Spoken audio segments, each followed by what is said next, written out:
Now here's two products, the iPhone and an Android phone.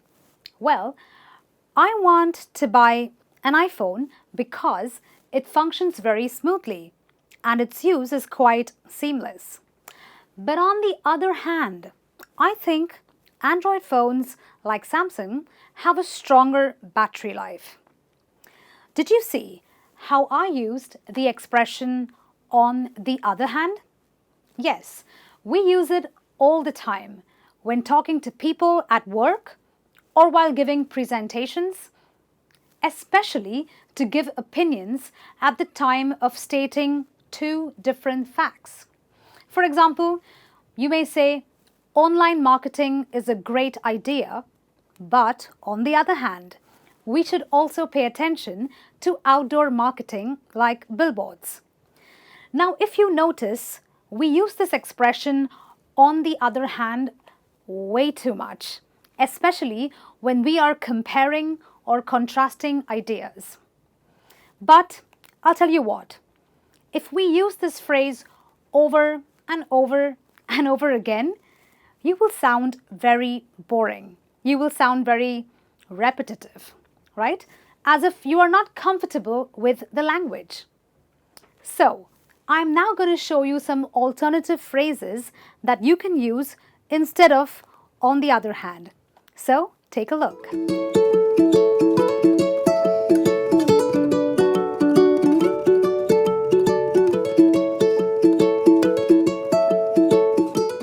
The first phrase I have is on the flip side. You will use this phrase when you are looking at two different things which may have the opposite possibility or the opposite result. For example, you can say, I'll have to work really long hours and be away from my family, but on the flip side, I'll get the opportunity to travel around the world. So what are you doing here? You're talking about opposite ideas, and therefore you use on the flip side.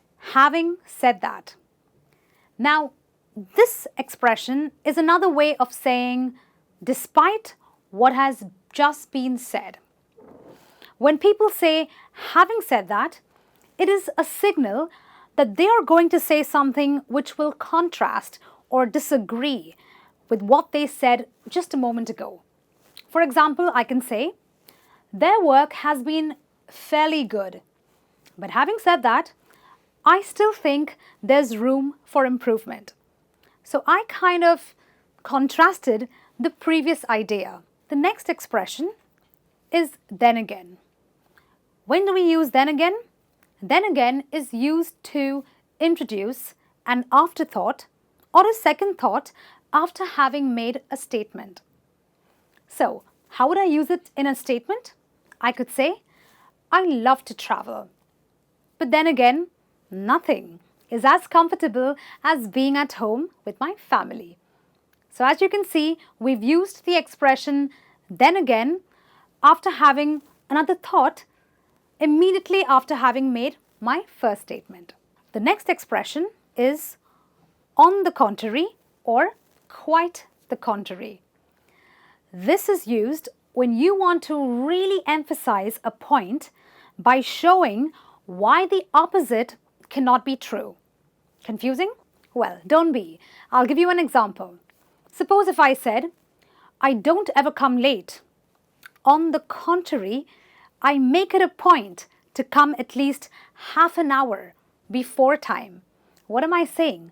I'm saying that my first statement can never be true, and therefore I use on the contrary followed by the actual truth. So our next expression is alternatively. We used alternatively when giving another option or talking about a different possibility. You will use this when you want to clearly provide a choice between two things. We could go for a movie, or alternatively, we could go for a long drive. That's how you will use it in a sentence. Okay then, our next word, rather an expression that we can use is while. Now see, sometimes when you want to compare two things, you can start your sentence with this word while and then go on to give the first idea immediately followed by the second one. Let's put that in a sentence. While fighting crime is very important, we must also remember that bringing awareness of crime is equally important. So, we've started the sentence with while, gone on to give our first sentence, followed by the second one. The next phrase, all the same, is used as another way of saying despite what I just mentioned. So, in a sentence you could say, I'm sure they are happy in their new home, but all the same, they loved the old house in the countryside. So despite the fact that I just said that they love their home, they love their new home, they still love the old house that they lived in.